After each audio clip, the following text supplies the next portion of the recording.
Hello students, now today we start the applications of Ampere circuital law. आज हम discuss करेंगे कि ampere circuital law के applications में हम क्या क्या कर सकते हैं। तो सबसे पहले हम लोग एम्पियर सर्किटल लॉ की हेल्प से मैग्नेटिक फील्ड फाइंड आउट करेंगे for a long straight current carrying wire at a distance r। Then after हम एक सोलेनॉइड के थ्रू मैग्नेटिक फील्ड निकालेंगे and at last we find out the magnetic field due to a toroid, also called as endless solenoid. So we start the first topic today in applications of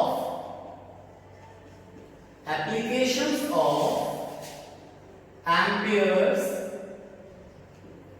circuital law.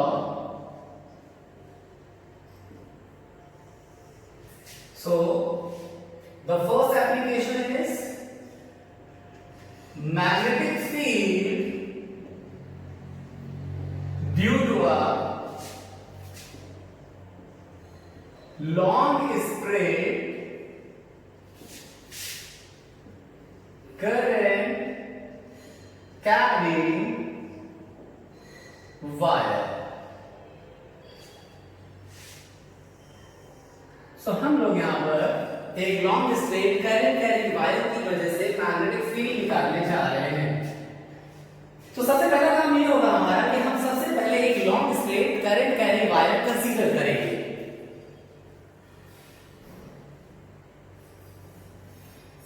तो इसके लिए हमने यहां पर एक straight infinite length का wire consider कर लिया जिसमें हमने आई करंट कंसीडर की। अब अगर इस आई करंट कैरिंग वायर की वजह से r डिस्टेंस पर हमें मैग्नेटिक फील्ड फाइंड आउट करनी है तो हम क्या करेंगे for the Ampere circuital law यहां पर हम एक r रेडियस का मैग्नेटिक लूप ड्रॉ कर लेंगे कुछ इस तरीके से।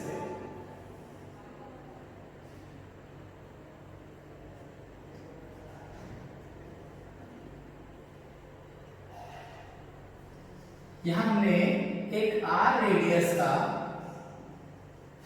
मैग्नेटिक फील्ड लाइन का लूप कंसीडर कर लिया। अब एम्पियर सर्किटल लॉ में जो बोला गया था उसके स्टेटमेंट के बारे में बात करेंगे। तो क्या बोला गया था? According to Ampere's circuital law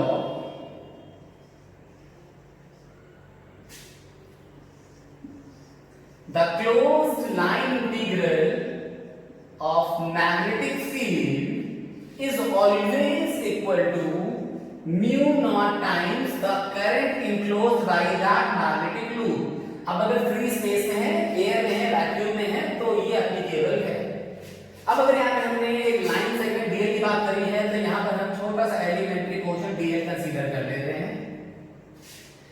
ये डीएल सेगमेंट हमने मैग्नेटिक लूप के साथ ले रखे हैं, अलोंग ले रखे हैं, इस तरह से छोटे-छोटे DL segment.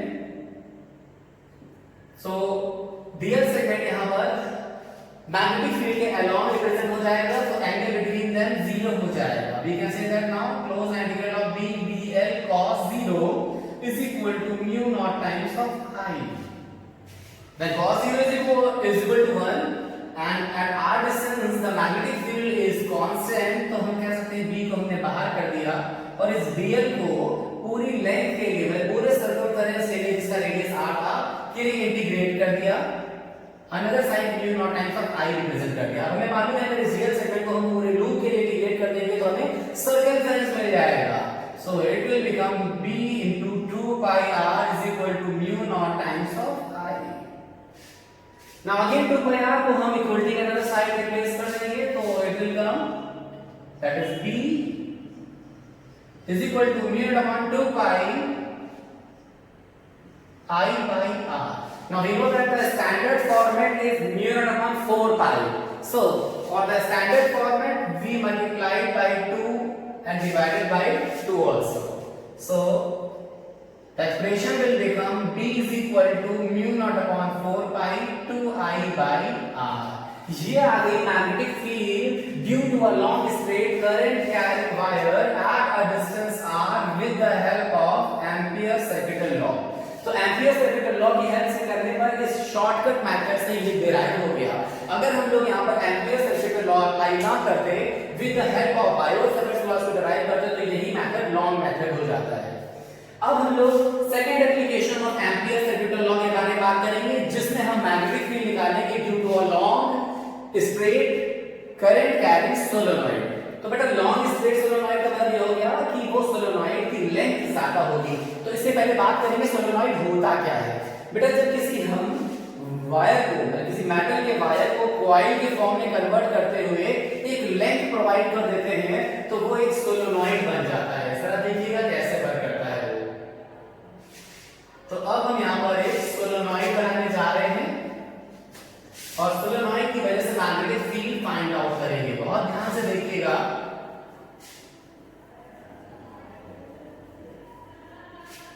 So now the second application is magnetic field due to a current carrying long straight solenoid। तो किसी long straight current carrying solenoid की वजह से मैग्नेटिक फील्ड कितनी होगी, किस तरह से एक्ट कर रही होगी, इसके बारे में हम लोग बात करेंगे। तो इसके लिए सबसे पहले हमारा काम है, हम कंसीडर करेंगे एक सोलेनॉइड को। तो हमने यहां पर एक सोलेनॉइड कंसीडर किया कुछ इस तरीके से,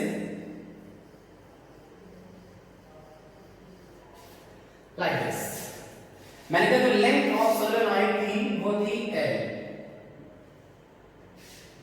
और n नंबर ऑफ टर्न्स थे कॉइल के इन यूनिट लेंथ, मतलब यूनिट लेंथ में n नंबर ऑफ टर्न्स थे। डायरेक्शन ऑफ करंट हमने कुछ इस तरह से रिप्रेजेंट कर दी कि इधर से करंट जा रही है और इधर से करंट आ रही है। So we can say that कि कुछ इस तरीके से करंट होगी।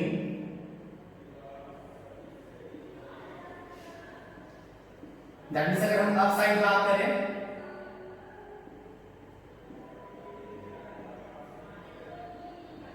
तो अपर फेस से इस प्लेन के नॉर्मली इनवर्स करंट जा रही है और बॉटम फेस में नॉर्मली आउटवर्ड आ रही है। तो ऊपर से क्रॉस और नीचे से डॉट रिप्रेजेंट कर सकते हैं। अब बेटा अगर यहाँ पे बात करें हम, तो इसकी वजह से मैग्नेटिक फील्ड किधर लग रही होगी, कैसे लग रही होगी।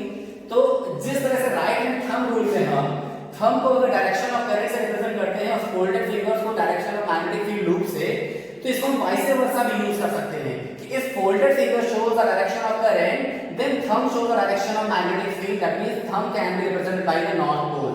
तो अगर बात करें करंट कुछ इस तरह से फ्लो कर रही है तो मैग्नेटिक फील्ड कुछ इस तरह से जा रही होगी। तो अगर इधर से फील्ड निकल रही है तो इधर से फील्ड एंटर कर रही होगी,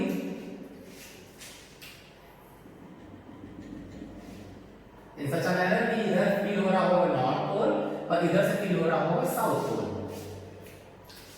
नाउ अब अगर मुझे यहाँ पे एम्पियर सर्किटल लॉ अप्लाई करना है, तो एम्पियर सर्किटल लॉ अप्लाई करने के लिए सबसे पहले यहाँ पर हम एक क्लोज लूप कंसीडर करेंगे। वी नो दैट लूप हम कैसा भी कंसीडर कर सकते हैं। तो जैसा कि हमने यहाँ पर लॉन्ग स्ट्रेट सोलेनॉइड दे रखा है, तो बेहतर यह है कि यहाँ पर हम एक रेक्टेंगुलर लूप कंसीडर कर लेंगे। रेक्टेंगुलर लूप कंसीडर करने से वन साइड जो है वो along the axis of solenoid occupy हो जाएगी।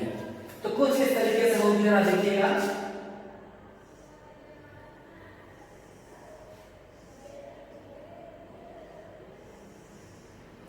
हमने कुछ इस तरीके से सोलेनॉइड कंसीडर कर लिया बेटा। नेमी कर देते हैं इसकी A, B, C and D। समझिए रेक्टेंगुलर लूप ले लिया A, B, C, D, A। अब इस A, B, C, D, A में हम छोटे छोटे सेगमेंट कंसीडर कर लेते हैं DL के। तो ये DL ले लिया, यहां पर ये DL ले लिया, इधर साइड ये DL ले लिया। हर सेगमेंट के लिए अलग अलग DL कंसीडर कर रहे हैं और यहां पर ये DL ले लिया। अब जरा देखिएगा कि कैसे कैसे मैग्नेटिक फील्ड के साथ इन लाइन सेगमेंट का रोल प्ले हो रहा है। तो अगर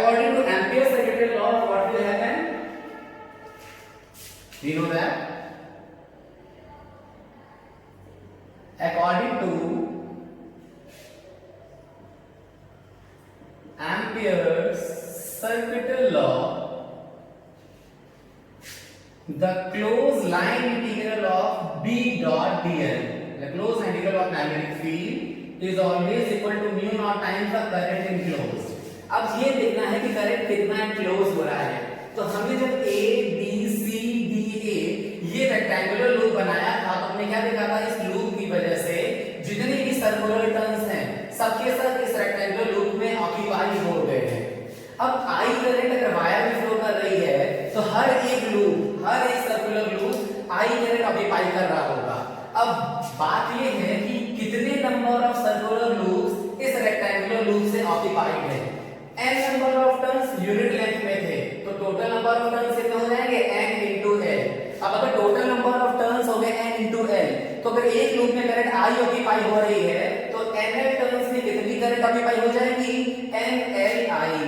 तो यहाँ पर टोटल करंट कितनी हो जाएगी, जितने नंबर ऑफ टर्न्स है उतने नंबर ऑफ टर्न्स में करंट ऑक्यूपाई होगी तो nli हो जाएगी टोटल करंट। अब बेटा यहाँ पर हम जब B डॉट dl को अप्लाई करेंगे हम क्या देख रहे हैं कि ये हमने रेक्टेंगुलर लूप ले रखा है जिसकी वजह से डायरेक्शन ऑफ मैग्नेटिक फील्ड के साथ ये डिफरेंट एंगल्स फॉर्म कर रहे हैं।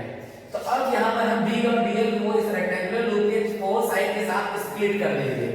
स्प्लिट करते ही बेटा ये क्लोज लाइन इंटीग्रल यहाँ से रिमूव हो जाएगा और अलग अलग सेगमेंट में ये नजर आएंगे। मैंने कहा AB सेगमेंट के लिए हो गया, for segment AB that is B dot dl, plus for the segment BC B dot dl, for the segment CD B dot dl, for the segment DA it is B dot dl, which is equal to mu naught n l I। कुछ इस तरीके से नजर आया।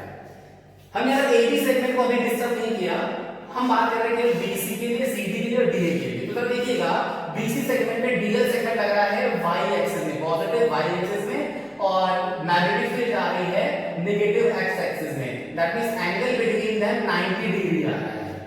Same चीज की बात कर रहे हैं यहाँ पर DA सेगमेंट के लिए, तो DL सेगमेंट जा रहा है y एक्सिस में और मैग्नेटिक फील्ड जा रही है x एक्सिस में, angle between them again 90 degree आ रहा है।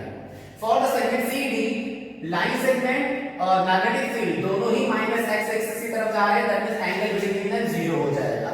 तो यहां से हम कुछ रिजल्ट ऑब्टेन करेंगे। फॉर द सेगमेंट AB हमने एज इट इज स्टिक कर दिया है कि कोई काम नहीं किया। For the segment BC it will come B dl cos 90। So BC segment में क्या था, DL segment positive y axis में, magnetic field negative x axis में, angle between them 90।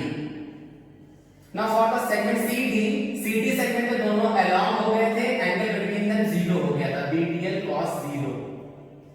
For the DA segment again it is 90, so ये जाएगा B dl cos 90 is equal to mu naught n l I।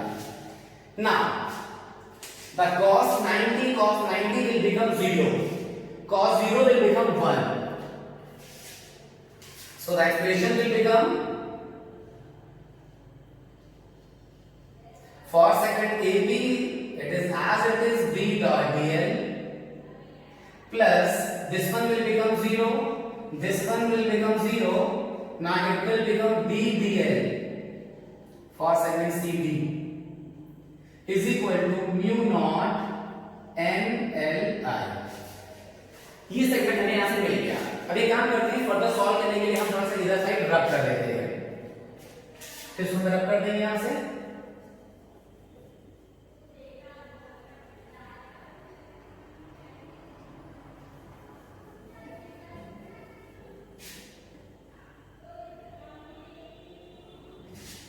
सो बेटा रब करने के बाद हमारे पास जो इक्वेशन बची थी उसको सॉल्व करेंगे।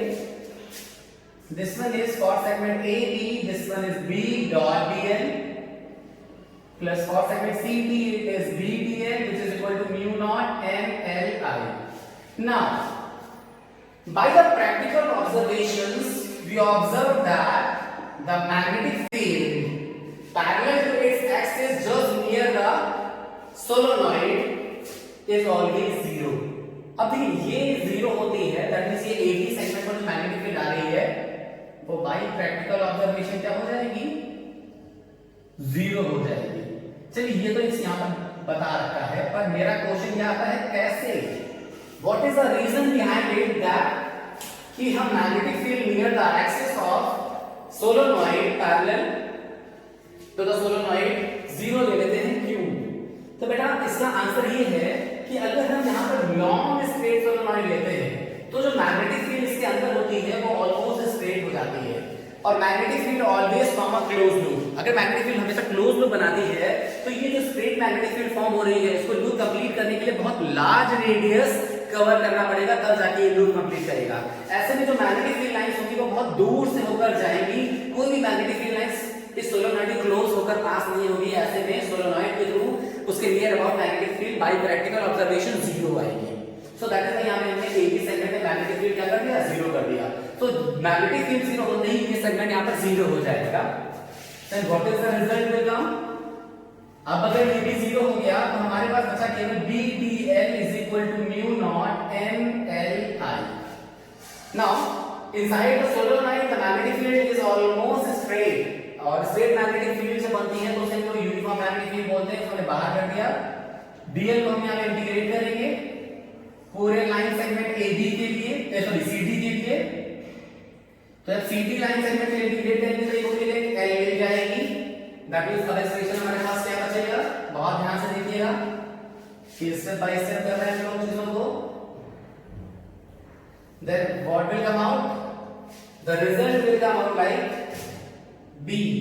DL का इंटीग्रेशन टोटल लेंथ आ जाएगा solenoid that is L which is equal to mu naught MLI। So again L से L कैंसिल आउट हो जाएगा, magnetic field due to a solenoid will become mu naught NI। This is a magnetic field on the axis of solenoid which is mu naught NI। अगर कोई अलग area ले लेंगे air की जगह तो वहां पर परमेबिलिटी चेंज हो जाएगी, b इक्वल टू आ जाएगा mu NI। आई होप आपको बात समझ में आ गई होगी। ये था हमारा second application of Ampere circuital law.